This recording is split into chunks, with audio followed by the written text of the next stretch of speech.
નમસ્કાર. આજથી એટલે કે તારીખ 26 ઓગસ્ટથી આવનારા 2-3 દિવસો સુધી હવામાન ખાતાની આગાહી મુજબ આપણા જામનગર જિલ્લામાં પણ ભારેથી અતિભારે વરસાદની આગાહી કરવામાં આવેલી છે.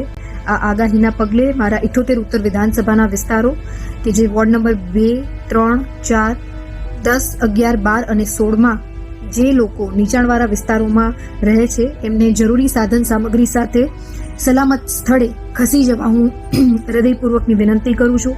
અને નદી કાંઠાના વિસ્તારોમાં પણ બિનજરૂરી આપણે અવરજવર ટાળીએ અને થોડી સાવચેતી રાખીએ.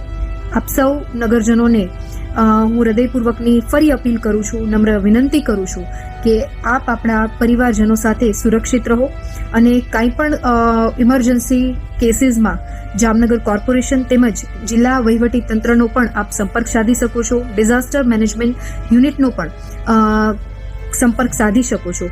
આપ સૌ સલામત રહો, સુરક્ષિત રહો તેવી હૃદયપૂર્વકની આપ સૌને નમ્ર વિનંતી કરું છું.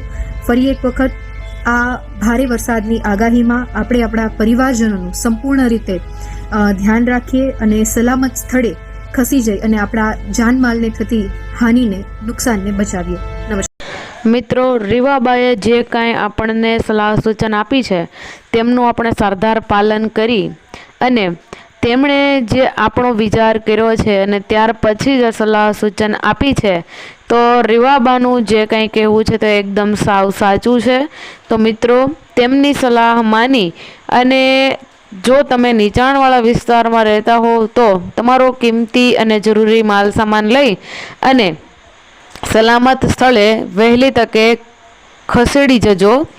કેમ કે આપણા ધારાસભ્ય આપણી માટે જો આટલું વિચારતા હોય તો એમના હુકમથી આપણે કેમ આ કામ ના કરી શકીએ. તો મિત્રો, વિડીયો કેવો લાગ્યો એ કમેન્ટ કરીને જરૂર